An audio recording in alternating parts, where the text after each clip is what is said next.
All right, Sam's Place. You've got two sets of reverse channel letters and a blade sign.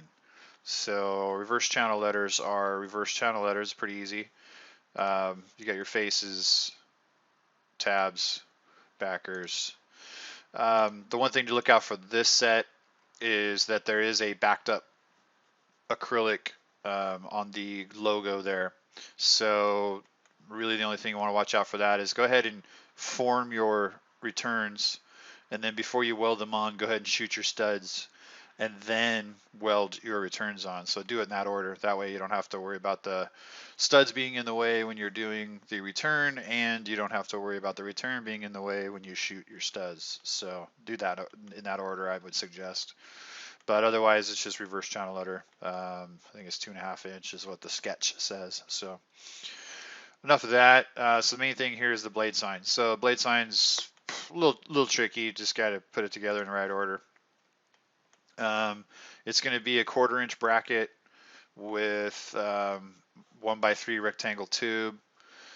Then you're just going to go ahead and weld that up, and it's got a couple of gussets to add some strength. So that's the main part there that goes to the wall. You've got your 090 parts here for the box. You got solid jigs for the L part there, and then you got the jigs for the main box. Broke the skins out in a separate file.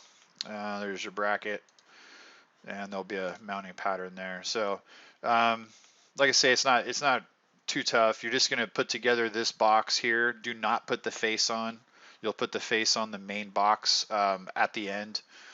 And then all of the little skinny pieces here that make up this L piece, you can see there, like there's that piece, there's this top piece, all of that gets welded directly to this main jig here. So you're not really going to have access to the inside. So you're just going to tack all of these pieces here in the space between. Go ahead and tack it like we do. You might be able to get in here and tack it, but whatever.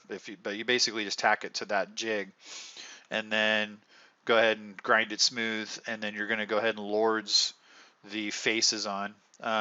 This will be rounded out. Go ahead and make sure you sharpen that corner with a file or something, because it'll have to go over this corner here when you go to put this thing together. So you can go ahead and rivet all of this together as well as lords. So when it comes time to put all of this together, you can you'll have like your wall bracket cover that gets permanently mounted to the skinny part of this L here.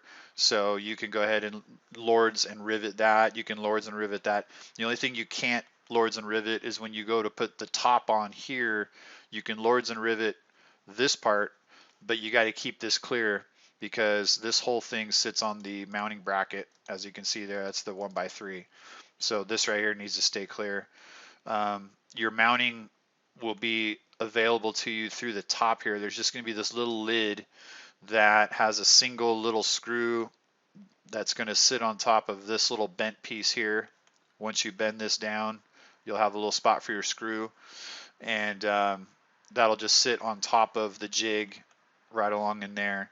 We're going to go ahead and leave that for, you don't need to drill any holes or anything, leave that for install. So install, put the bracket up, slide this bad boy on, and then they can self-tap it right in there, and that's where it'll live. So they have access right here through the top. But anyway, so go ahead and make the L, go ahead and tack it all together, go ahead and lords the face on the L, and then having the face off here allows access to the inside. So that way you can cleco, you can lords cleco, and then you can shoot some rivets right inside there if you want. And then go ahead and put the wall bracket or the wall bracket cover. You can go ahead and lords and rivet that onto the back side of the L. So the L kind of brings it all together. Then once you have the L on there all nice and everything's done, then go ahead and put your faces on, and you can close this up and be done with it. So just look for the little fiddly pieces, keeping out for that little guy, and keeping out for that guy when it comes off the router. But otherwise it should all be there, and it's pretty straightforward, so nothing too crazy. But just make sure it all goes together in the right order, so that way you don't get trapped out. So anyways, I think that's it. Hit me up if you have any questions.